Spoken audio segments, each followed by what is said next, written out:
বাংলাদেশের মুক্তিকামী জনগণ প্রতিজ্ঞা নিয়েছিল বাংলাদেশে নতুন করে কোনো স্বৈরতন্ত্র এই দেশে ফেরত আসতে দেওয়া হবে না।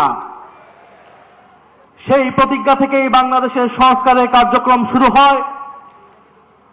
5ই আগস্টের পর থেকেই প্রতি পদে পদে বিএনপি, তৎকালীন বিএনপি সেই সংস্কার কার্যক্রমে বাধা দিয়ে এসেছিল। একটা পর্যায়ে তারা বাধ্য হয়ে ঐক্যমত কমিশনে আসে, কিন্তু ঐক্যমত কমিশনে এসেও প্রত্যেকটা গুরুত্বপূর্ণ সংস্কারে তারা নোট অফ ডিসেন্ট, অর্থাৎ তাদের বাধা, তাদের অসম্মতি তারা জানিয়ে এসেছে। সবশেষে তারা গণভোটের জনগণের চাপে, সেই সময়ে রাজনৈতিক বাস্তবতার চাপে তারা গণভোটে রাজি হলেও আমরা দেখতে পেলাম যে নির্বাচনের পর তারা গণভোটকে অস্বীকার করা শুরু করেছে।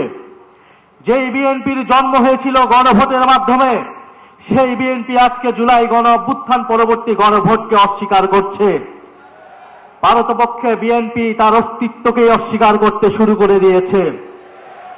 আমরা খুব স্পষ্টভাবে বলতে চাই, বাংলাদেশের প্রত্যেকটি প্রতিষ্ঠানকে নতুন করে যে বিএনপি দলীয়করণ করছে, এটা আওয়ামী লীগের পথেই বিএনপি বাংলাদেশকে এগিয়ে নিয়ে যাচ্ছে।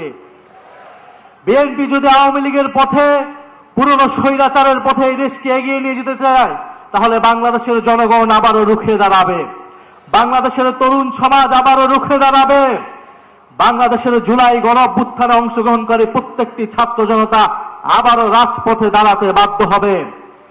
বিএনপি কৃষক কার্ড, ফ্যামিলি কার্ড দিয়ে জনগণের মন ভুলানোর চেষ্টা করছে। কৃষক কার্ড, ফ্যামিলি কার্ড দিতে দিতেই বিএনপির তেল ফুরিয়ে গিয়েছে, জ্বালানি ফুরিয়ে গিয়েছে, অথচ মন্ত্রীরা সংসদে বলছে কোনো জ্বালানি সংকট নাই।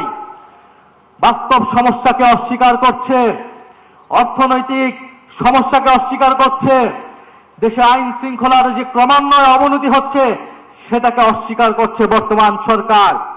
আমরা সর্বাত্মকভাবে এই সরকারকে সহযোগিতা করতে প্রস্তুত ছিলাম দেশের স্বার্থে, জনগণের স্বার্থে, কিন্তু বিএনপি সরকার সেই সকল সহযোগিতা নেওয়ার সকল দরজা বন্ধ করে দিচ্ছে।